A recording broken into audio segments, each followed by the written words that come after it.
Hello friends, नमस्कार, welcome to my channel. तो चलिए स्टार्ट करते हैं आज का सेशन। ठीक है, तो पहला क्वेश्चन है हमारा कि नरेश मेहता को ज्ञानपीठ पुरस्कार किस रचना पर प्राप्त हुआ। ठीक है, तो इन्हें संपूर्ण रचनाओं पर मिला था। ठीक है, संपूर्ण रचनाओं पर इन्हें ज्ञानपीठ पुरस्कार मिला था 1993 में। कब मिला था? 1993 में इनको मिला था। ठीक है, नेक्स्ट है कि निम्नांकित में से कौन सा काव्य संग्रह अज्ञे का नहीं है। ठीक है, तो कौन सा काव्य संग्रह अज्ञे का नहीं है? तो यहाँ पर इसका राइट आंसर हो जाएगा हमारा, इसका राइट आंसर हो जाएगा हमारा ऑप्शन नंबर सी हो जाएगा। नहीं है, तो यहाँ पर हरी घास पर छड़बड़ है लेकिन सीढ़ियों पर धूप, ये इनका नहीं है। तो इनका नहीं है तो किसका है? रघुवीर सहाय का है। ठीक है, किसका है? रघुवीर सहाय का है। ठीक है, रघुवीर सहाय का है। ठीक है, नेक्स्ट क्वेश्चन देखेंगे। नेक्स्ट है कि जगदीश गुप्त को 1997 में किस सम्मान से विभूषित किया गया। ठीक है, किस सम्मान से विभूषित किया गया था? तो इनको भारत भारती से इन्हें विभूषित किया गया था। ठीक है, और 1998 में क्या मिला था इन्हें? सरस्वती सम्मान मिला था। ठीक है, क्या मिला था? सरस्वती सम्मान मिला था। नेक्स्ट देखेंगे। और जो लोग सेशन को अभी तक शेयर नहीं कर रहे हैं प्लीज शेयर कर दें। ठीक है, और जो लोग चैनल को सब्सक्राइब नहीं कर रहे हैं प्लीज सब्सक्राइब करें। ठीक है, तो नेक्स्ट क्वेश्चन है हमारा कि निम्नांकित में से सिद्ध साहित्य के विषय में कौन सा कथन सत्य नहीं है। ठीक है, तो सिद्ध साहित्य का प्रलयन पिंगल भाषा में नहीं हुआ है। ठीक है, ये हुआ है लिखा है, इसमें नहीं हुआ है। ठीक है, नेक्स्ट क्वेश्चन है कि प्रगतिवाद के जन्म में किसका योगदान है। ठीक है, प्रगतिवाद के जन्म में किसका योगदान है? तो किसका योगदान है प्रगतिवाद के जन्म में? यहाँ पर छायावादी, रोमानियत एवं पलायनवादी प्रवृत्ति का भी है, प्रगतिशील लेखक संघ की स्थापना का भी है, मार्क्सवादी प्रभाव भी है। तो यहाँ पर उपयुक्त सभी इसका राइट आंसर हो जाएगा। ठीक है, नेक्स्ट है कि लखनऊ में आयोजित प्रगतिशील लेखक संघ के प्रथम अधिवेशन की अध्यक्षता की थी। प्रथम अधिवेशन की अध्यक्षता प्रेमचंद ने की थी। ठीक है, किसने? प्रेमचंद ने की थी। ठीक है, 1936 में। कब? 1936 में। नेक्स्ट क्वेश्चन है कि किस कवि की रचनाओं में छायावाद का पूर्वाभास संलक्षित हुआ है। ठीक है, तो छायावाद का पूर्वाभास किसकी रचनाओं में हुआ है?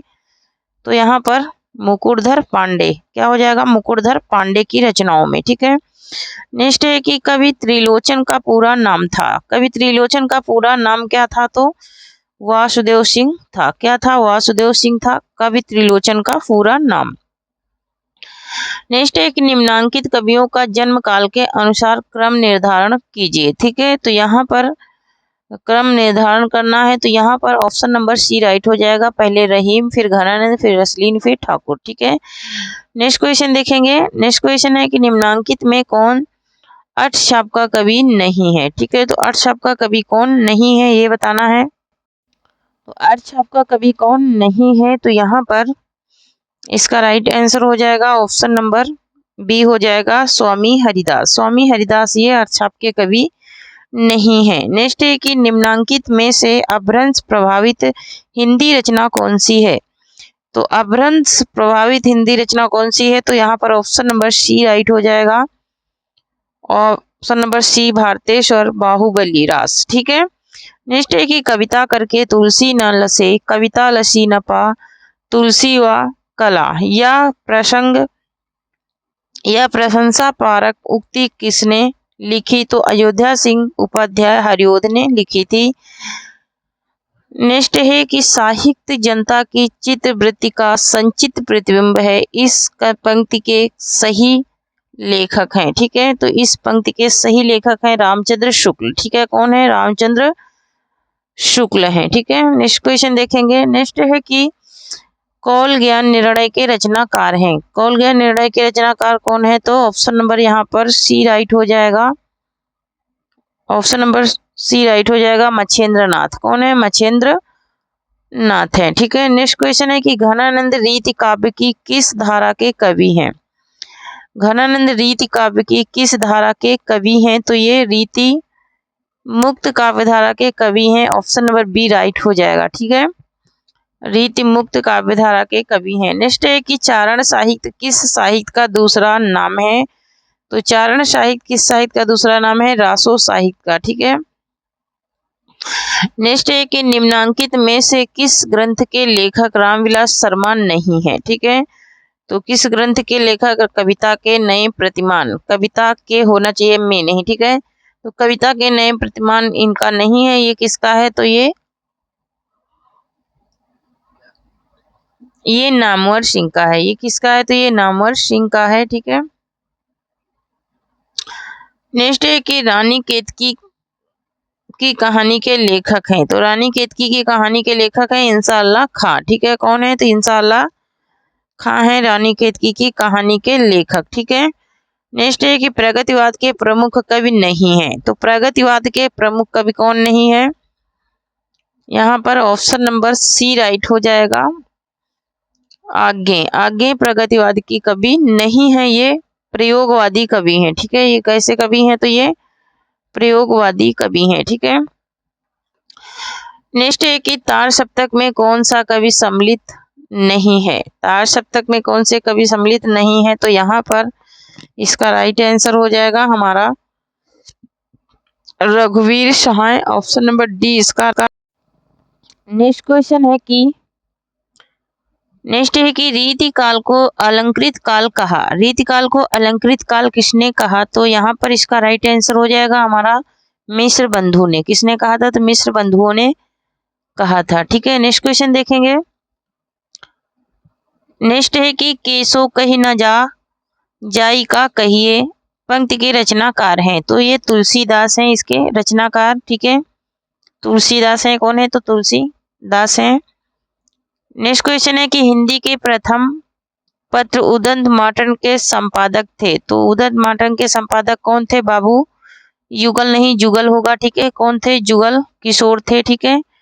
कौन थे? बाबू जुगल किशोर थे।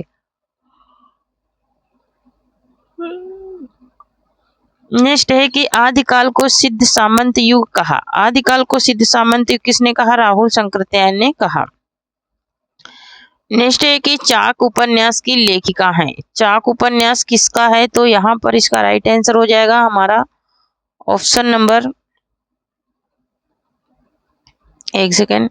ऑप्शन नंबर ये क्या राइट हो जाएगा हमारा? Option number A. ठीक है। ऑप्शन नंबर ए राइट हो जाएगा। मैत्रेयी पुष्पा है। कौन है? तो मैत्रेयी पुष्पा है चाक उपन्यास की लेखिका। नेक्स्ट है कि जहांगीर जस चंद्रिका के रचनाकार हैं। जहांगीर जस चंद्रिका के रचनाकार कौन है? तो आचार्य केशव दास हैं। ठीक है। कौन है? तो आचार्य केशव दास हैं। नेक्स्ट है कि रामचरितमानस से किस संवाद का संबंध नहीं है? ठीक है।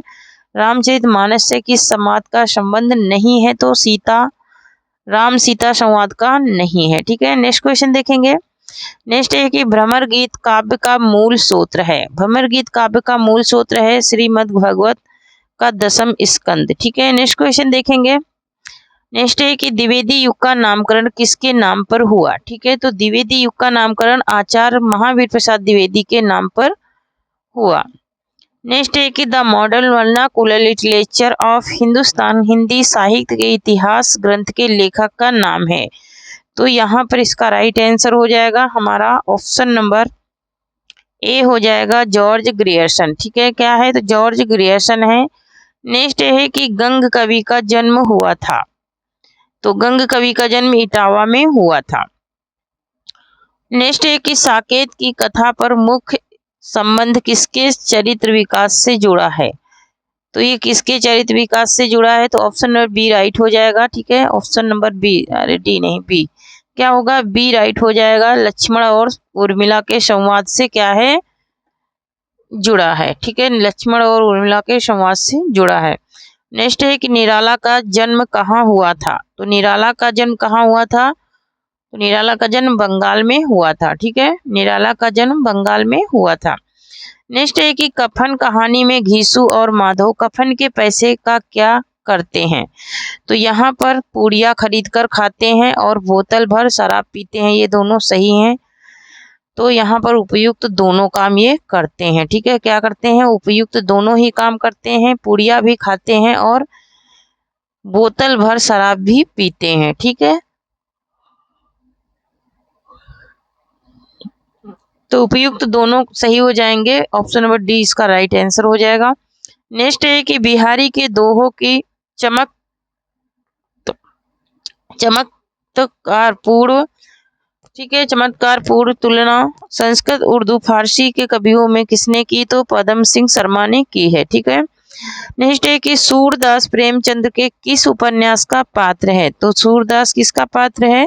रंगभूमि का। ठीक है, किसका है? रंगभूमि का पात्र है। नेक्स्ट देखेंगे, नेक्स्ट है कि निराला की निम्नलिखित कविताओं में से कौन लंबी कविता नहीं है? ठीक है, तो लंबी कविता कौन नहीं है? तो यहाँ पर भिक्षुक लंबी कविता नहीं है। कुकुरमुत्ता, राम की शक्ति पूजा ये है, और स्मृति ये अपनी बेटी सरोज स्मृति, अपने इनकी बेटी का नाम सरोज था, उसी के ऊपर इन्होंने ये रचना की थी। नेक्स्ट है कि आदिकालीन हिंदी काव्य धारा में उपलब्ध नहीं है। तो हिंदी काव्य धारा में उपलब्ध क्या नहीं है? तो सिक्ख साहित्य। ठीक है, क्या हो जाएगा आंसर इसका? सिक्ख साहित्य उपलब्ध नहीं है। नेक्स्ट क्वेश्चन है कि साधना की 4 अवस्थाओं शरीयत, तरीकत, मरीफत और हकीकत का संबंध सूफी साधना से है। नेक्स्ट है कि फोर्ट विलियम कॉलेज की स्थापना कब हुई? तो कब हुई थी? 1800 ईस्वी में कोलकाता में। ठीक है, नेक्स्ट है कि ज्ञानपीठ पुरस्कार से सम्मानित कौन कवि नहीं है? तो यहाँ पर ऑप्शन नंबर बी राइट हो जाएगा। हजारी प्रसाद द्विवेदी जो हैं ये ज्ञानपीठ पुरस्कार से सम्मानित नहीं है। ठीक है, नेक्स्ट है कि तुलसीदास द्वारा शारीरिक पीड़ा से मुक्त हेतु लिखा गया ग्रंथ है। तो ये क्या है? हनुमान बहुलक है। इनके हाथ में जब अधिक पीड़ा थी तब इन्होंने हनुमान बहुलक की रचना की थी। ठीक है, नेक्स्ट क्वेश्चन है कि आवारा मसीहा किस उपन्यासकार की जीवनी से संबंधित है? तो ये किससे संबंधित है? ऑप्शन नंबर ए राइट हो जाएगा। शरद चंद्र की जीवनी से ये संबंधित है। नेक्स्ट है कि हिंदी समाचार पत्र बंगदूत प्रकाशित हुआ था। तो बंगदूत कब प्रकाशित हुआ था? ऑप्शन नंबर बी राइट हो जाएगा। 1829 में। क्या हुआ? कब हुआ था? तो 1829 में। 1826 में उदंत मार्टन, और 1834 में कौन हुआ था? तो ये हुआ था प्रजा हितैषी। ठीक है, कौन सा हुआ था? प्रजा हितैषी। शॉर्ट फॉर्म में लिख रही हूँ यहाँ पे। उदंत मार्टन 1826 में, 1834 में प्रजा हितैषी, और 1829 में समाचार बंगदूत। ठीक है, नेक्स्ट है कि भोला राम का जीव के लेखक कौन है? हरिशंकर परिशाई है। कौन है? तो हरिशंकर परिशाई है। ठीक है, नेक्स्ट देखेंगे, नेक्स्ट है कि हिंदी साहित्य के इतिहास को व्यवस्थित रूप देने का श्रेय किसको है? तो व्यवस्थित रूप आचार्य रामचंद्र शुक्ल को है। किसको है? आचार्य रामचंद्र शुक्ल को है। 1929 में इनका इतिहास ग्रंथ प्रकाशित हुआ था, हिंदी साहित्य का विकास। ठीक है, नेक्स्ट है कि नव जागरण का अग्रदूत हिंदी के किस लेखक को कहा जाता है? तो भारतेंदु हरिश्चंद्र को कहा जाता है। ठीक है, नेक्स्ट क्वेश्चन है कि नाखून क्यों बढ़ते हैं के रचना के निबंधकार हैं? तो हजारी प्रसाद द्विवेदी हैं। ठीक है, निबंधकार एक छोटी बच्ची लेखक से क्या करती है? पूछती है कि नाखून क्यों बढ़ते हैं। नेक्स्ट क्वेश्चन है यहाँ पर कि निम्नलिखित में से कौन सी व्यंग्य रचना हरिशंकर परिशाई की नहीं है? तो यहाँ पर नेताजी कहिन ये नहीं है, इनकी नहीं है, ये मनोहर श्याम जोशी की है। ये किसकी है? तो ये मनोहर श्याम जोशी की है, नेताजी कहिन। ठीक है, नेक्स्ट क्वेश्चन है कि सिंहावलोकन किसकी आत्मकथा है? तो सिंहावलोकन यशपाल की आत्मकथा है। नेक्स्ट है कि माटी की मूर्तें किस विधा की रचना है? तो ये किसकी है? तो संस्मरण है। ठीक है, ये संस्मरण विधा की रचना है। नेक्स्ट है कि कलम का सिपाही कृति के लेखक हैं। तो कलम का सिपाही किसका है? अमृत राय का है। 2016 में ये क्वेश्चन पूछा गया टीजीटी में। निम्नलिखित में से कौन सी पुस्तक हजारी प्रसाद द्विवेदी ने नहीं लिखी है? तो नया साहित्य नहीं लिखा इन्होंने। तो ये इसका है नया साहित्य इनका नहीं है। ये किसका है? तो ये प्रकाश चंद्र का है। किसका है? प्रकाश चंद्र गुप्त का है। ठीक है, नेक्स्ट क्वेश्चन देखेंगे। नेक्स्ट है कि किस प्रकार के निबंधों में समास शैली प्रयुक्त होती है? तो यहाँ पर इसका राइट आंसर हो जाएगा हमारा ऑप्शन नंबर डी हो जाएगा, विचारात्मक निबंधों में। नेक्स्ट है कि निम्नांकित में मनोविश्लेषण प्रधान कथाकार कौन नहीं है? ठीक है, मनोविश्लेषण प्रधान कथाकार कौन नहीं है? तो सुदर्शन नहीं है। ठीक है, नेक्स्ट क्वेश्चन देखेंगे। नेक्स्ट है कि सूची 1 और सूची 2 को सुमेलित कीजिए और नीचे दिए गए कूटों में से सही विकल्प चुनिए। तो यहाँ पर दिव्या किसका है? दिव्या उपन्यास है। यशपाल का तमस भीष्म साहनी का है। आइला अचल परिसराज रेणु का है और बलचनामा नागार्जुन का है। तो यहाँ पर ये तमस देश विभाजन पे लिखा गया, दिव्या एक आंचलिक उपन्यास है और मैला आंचल भी आंचलिक है। बलचनामा ये भी देश विभाजन को लेकर के लिखा गया उपन्यास है। ठीक है, तो यहाँ पर क्या कूट राइट हो जाएगा? ऑप्शन नंबर इसका 2 राइट हो जाएगा। 4 1 2 3। ठीक है, 4 1 2 3 इसका राइट आंसर हो जाएगा। नेक्स्ट है कि जयशंकर प्रसाद द्वारा संपादित पत्रिका का नाम था। तो जयशंकर प्रसाद द्वारा कौन सी पत्रिका संपादित की गई थी? तो ऑप्शन नंबर बी राइट हो जाएगा, इंदु। कौन सी? इंदु। ठीक है, ब्राह्मण किसकी है? तो प्रताप नारायण मिश्र की है और सरस्वती ये महावीर प्रसाद द्विवेदी की है। ठीक है, ब्राह्मण किसकी है? प्रताप नारायण मिश्र की है। ठीक है, ये किसका है? महावीर प्रसाद द्विवेदी का है। यहाँ पर मैं शॉर्ट फॉर्म में लिख रही हूँ, यहाँ पर शॉर्ट फॉर्म में लिखी हूँ महावीर प्रसाद द्विवेदी। ये कंप्लीट कर लेना अपना, और प्रताप नारायण मिश्र। ठीक है, नेक्स्ट है कि ज्ञानपीठ पुरस्कार किससे संबंधित है? तो ज्ञानपीठ पुरस्कार किससे संबंधित है? तो यहाँ पर ऑप्शन नंबर डी राइट हो जाएगा, सभी भारतीय भाषाओं से ये संबंधित है ज्ञानपीठ पुरस्कार। नेक्स्ट देखेंगे। नेक्स्ट है कि विभावा अनुभावा व्यभिचारी और संयोग निष्पत्ति, क्या संयोग निष्पत्ति सूत्र किस आचार का है? तो ये आचार भरत मुनि का है। ठीक है, नेक्स्ट है कि निम्नलिखित में से कौन संस्कृत समीक्षा पद्धति से संबंधित नहीं है? तो संस्कृत समीक्षा से विज्ञान शैली विज्ञान नहीं है। ठीक है, क्या नहीं है? शैली विज्ञान नहीं है। ठीक है, नेक्स्ट है कि आचार्य भरत मुनि ने काव्य गुणों की संख्या बताई है। तो काव्य गुणों की संख्या इन्होंने कितनी बताई है? 10। ठीक है, 10 काव्य गुणों की संख्या इन्होंने बताई है। नेक्स्ट है कि सुखद खात्मा कोरशाह कहने वाले आचार्य हैं। तो सुखद खात्मा कोरशाह कहने वाले आचार्य कौन है हमारे? तो रामचंद्र और गुणचंद हैं। ठीक है, ऑप्शन नंबर बी इसका राइट आंसर हो जाएगा। क्या हो जाएगा? ऑप्शन नंबर बी, रामचंद्र और गुणचंद्र। ठीक है, नेक्स्ट है कि काव्य मीमांसा के रचनाकार हैं। काव्य मीमांसा के रचनाकार कौन है? तो हमारा ऑप्शन नंबर डी राइट हो जाएगा, राजशेखर हैं। ठीक है, नेक्स्ट है कि निम्नांकित में से विद्यानिवास मिश्र को की कृति नहीं है। विद्यानिवास मिश्र की कृति कौन सी नहीं है ये बताना है। तो यहाँ पर ऑप्शन नंबर बी राइट हो जाएगा, रस आखेटक। रस आखेटक इनका नहीं है। ठीक है, नेक्स्ट क्वेश्चन देखेंगे। यदि प्रेम स्वप्न है तो श्रद्धा जागरण है, यह पंक्ति किस निबंध से ली गई है? तो यह किससे ली गई है? श्रद्धा भक्ति से। किससे ली गई है? श्रद्धा भक्ति से। ऑप्शन नंबर बी इसका राइट आंसर हो जाएगा। नेक्स्ट है कि काव्य शोभा या कर्तारो धर्मा गुणा, काव्य गुण का यह सूत्र लिखा है। यह सूत्र किसने लिखा? तो आचार्य मम्मट ने लिखा है। ठीक है, नेक्स्ट क्वेश्चन है कि नाटक को पंचम वेद की मान्यता प्रदान की है। नाटक को पंचम वेद किसने कहा है? तो भरत मुनि ने नाटक को पंचम वेद कहा है।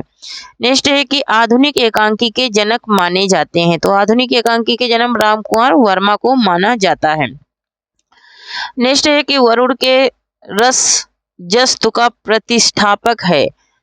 वरुण के रस राजस्तु का प्रतिष्ठापक कौन है? तो उत्तर रामचरितम में है कि किसका? करुण रस का राजस्तु ना, करुण रस को ही कहा था उन्होंने, किसने? भवभूति ने, करुणा एका गुणा। ठीक है, तो यहाँ पर रसात्मक एका गुणा ना।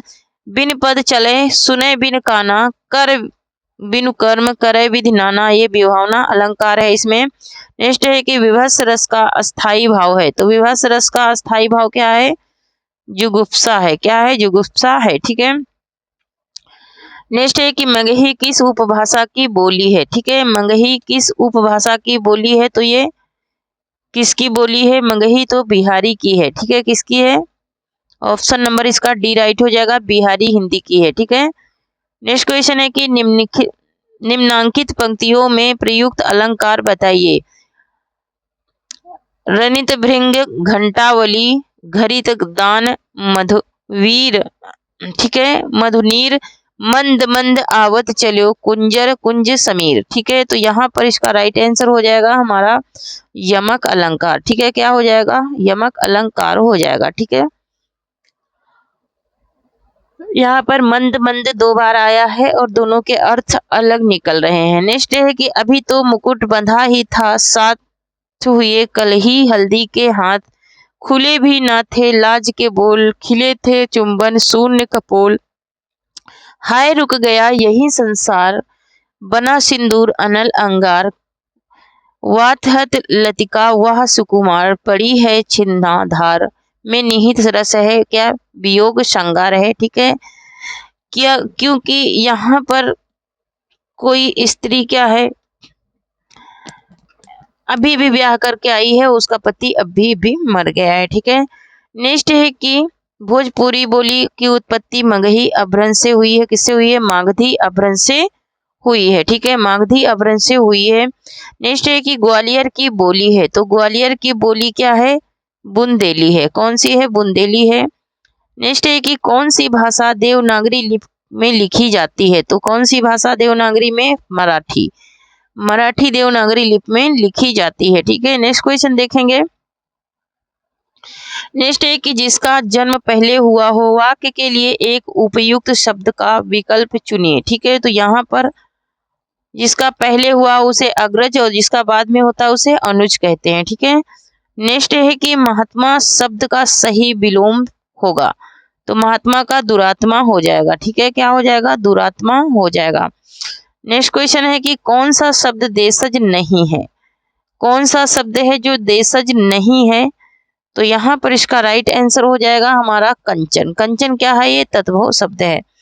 नेक्स्ट है कि हिंदी खड़ी बोली किस अपभ्रंश से विकसित हुई है? तो हिंदी खड़ी बोली सौर श्रेणी से विकसित हुई है।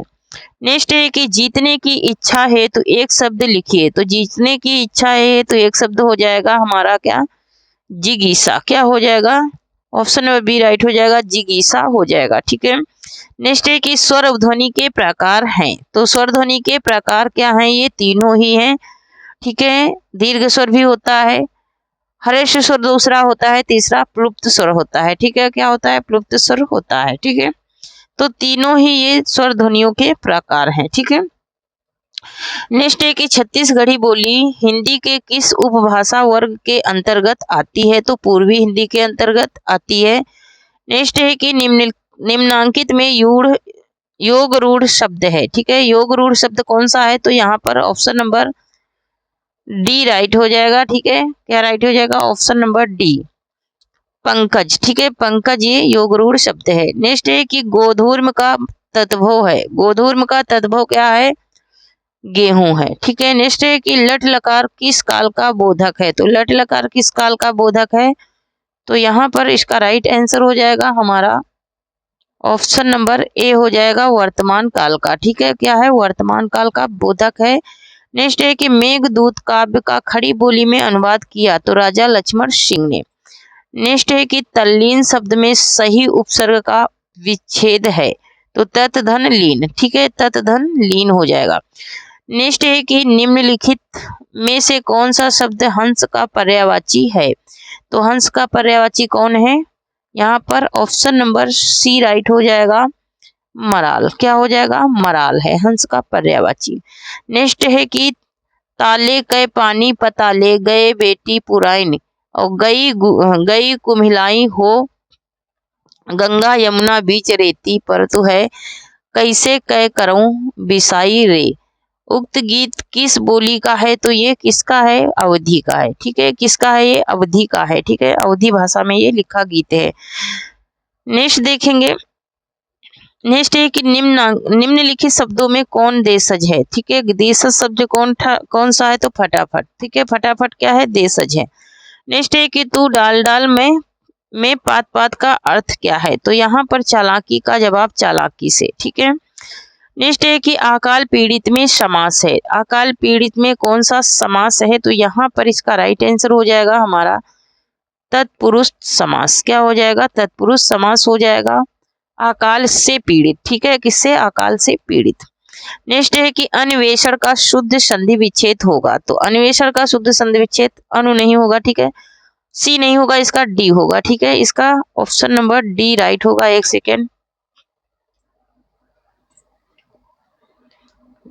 सेकेंड, हाँ, क्या हो जाएगा इसका राइट आंसर? तो इसका राइट आंसर हो जाएगा ऑप्शन नंबर डी, अनुधन एषण, ठीक है, क्या हो जाएगा? अनुधन एषण हो जाएगा। नेक्स्ट है कि हिंदी का पाणिन किसको कहा जाता है? तो हिंदी का पाणिन किसको कहा जाता है? हमारे कामता प्रसाद गुरु को। किसको कहा जाता है? कामता प्रसाद गुरु को कहा जाता है। नेक्स्ट है कि यदि ए औ के आगे कोई भी स्वर हो तो इसके स्थान पे क्रमशः ऐ आय आव हो जाता है, तो यह कौन सी स्वर संधि कहलाती है? तो ये अयादी स्वर संधि कहलाती है, ठीक है। नेक्स्ट है कि निम्नलिखित शब्दों में कौन सा स्त्रीलिंग नहीं है? तो यहाँ पर पानी स्त्रीलिंग नहीं है, ये पुल्लिंग है।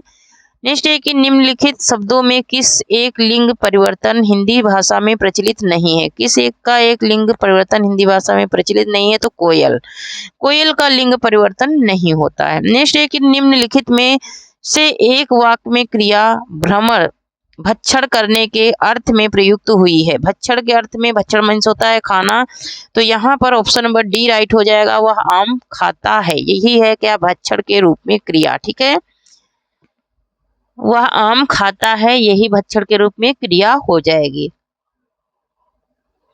नेक्स्ट है कि निम्न में से कौन आघोष वर्ण नहीं है? तो आघोष वर्ण कौन सा नहीं है ये बताना है, तो ऑप्शन नंबर डी ला। ला क्या है? ये अंतस्थ है और इसे लुंठित व्यंजन कहते हैं, ठीक है।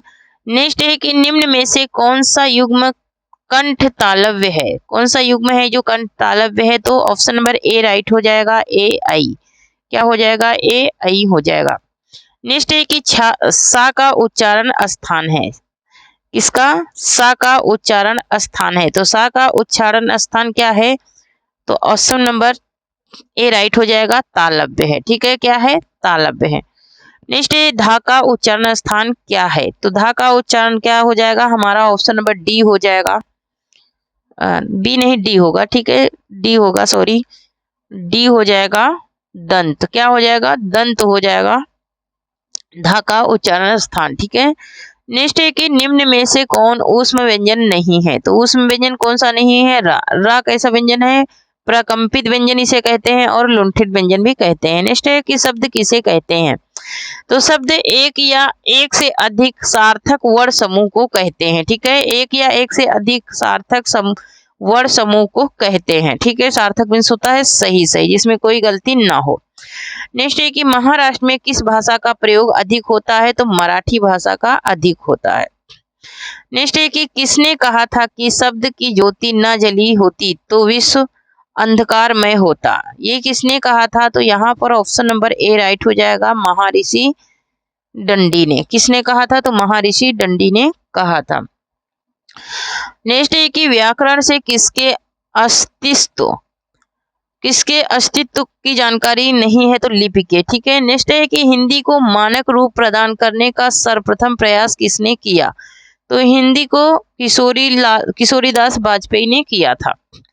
नेक्स्ट है कि कृष्णाश्रित में समास है। कृष्णाश्रित में समास क्या है? तो कृष्णाश्रित में समास है तत्पुरुष, ठीक है, जो कृष्ण पर आश्रित है, ठीक है। नेक्स्ट है कि हरित्राह में समास है। हरित्राह में समास है तत्पुरुष। कौन सा समास है? तत्पुरुष समास है। नेक्स्ट है कि गम धातु लिट लकार प्रथम पुरुष एक वचन में हो जाता है। गम धातु लट लकार तो गा जागम हो जाएगा। क्या हो जाएगा? जागम हो जाएगा। नेक्स्ट है कि पठ धातु विधिलिंग प्रथम पुरुष द्विवचन में हो जाता है, तो पठेतम हो जाएगा। क्या हो जाएगा? पठेतम हो जाएगा। नेक्स्ट है कि कला ध्वनो सत्व संयोगे सूत्र किसका है? ये किस में होता है? तो ये कर्म कारक की संज्ञा में ये सूत्र होता है। नेक्स्ट है कि बालकेन ग्रंथा दिश्यते प्रयोग है, ये किसका प्रयोग है? तो कर्मवाच्य का है। किसका है? ये कर्मवाच्य का प्रयोग है। नेक्स्ट है कि छात्रेण उपविशते, क्या है? छात्रेण उपविशते में प्रयोग हुआ है। छात्रेण उपविशते में कौन सा प्रयोग, किसका प्रयोग हुआ है? तो यहाँ पर भाववाच्य का प्रयोग हुआ है। किसका हुआ है? भाववाच्य का प्रयोग हुआ है। नेक्स्ट है कि चोर भयम, चोर भयम में समास है, तो चोर का भय यहाँ पर क्या हो जाएगा? तत्पुरुष समास हो जाएगा। नेक्स्ट है कि पीताम्बरा में समास है, तो पीताम्बरा में कौन सा समास है? तो बहुव्रीहि समास है। कौन सा समास है? बहुव्रीहि समास है। नेक्स्ट देखेंगे, नेक्स्ट है कि तप प्रत्यय होता है। तप प्रत्यय किसमें होता है? तो ये आकारांत प्रतिपादिक से होता है। ठीक है। नेक्स्ट है कि रामः गृहम अधितिष्ठित, राम घर में बैठते हैं, तो यहाँ पर गृह की कर्म संज्ञा किस सूत्र से हुई है? तो ये किससे हुई है? ऑप्शन नंबर सी राइट हो जाएगा, अधिशीर्ते स्थस्मा कर्मा। ठीक है, क्या हो जाएगा? अधितिष्ठते अस्थमा कर्म। ठीक है। नेक्स्ट है कि भास भसते रेखांकित पदों में कौन सी विभक्ति है? तो यहाँ पर ऑप्शन नंबर बी राइट हो जाएगा, द्वितीय विभक्ति है। नेक्स्ट है कि लौड़की शब्द लौड़िक में किस प्रत्यय के संयोग से बनता है? तो ये किस प्रत्यय के संयोग से बनता है? डिप प्रत्यय के संयोग से बनता है। नेक्स्ट है कि भू धातु लोट लकार प्रथम पुरुष एक वचन में हो जाता है, तो भू धातु का क्या हो जाएगा? भवतु हो जाएगा। क्या हो जाएगा? भवतु हो जाएगा। ठीक है। नेक्स्ट है कि कुरूप समास है। कुरूप में कौन सा समास है? कुपुरुष में। ठीक है, सॉरी, कुपुरुष में तत्पुरुष समास है। कुपुरुष में कौन सा समास है? तो तत्पुरुष समास है। तो थैंक यू फ्रेंड्स, आज के लिए इतना ही। तब तक के लिए जय हिंद, जय भारत। आप लोग पढ़ते रहिए, हंसते रहिए, मुस्कुराते रहिए और स्वस्थ रहिए, मस्त रहिए और थोड़ी सी मेरी भी मदद करते रहिए। जो लोग चैनल को सब्सक्राइब नहीं करे हैं प्लीज सब्सक्राइब करें और शेयर करें।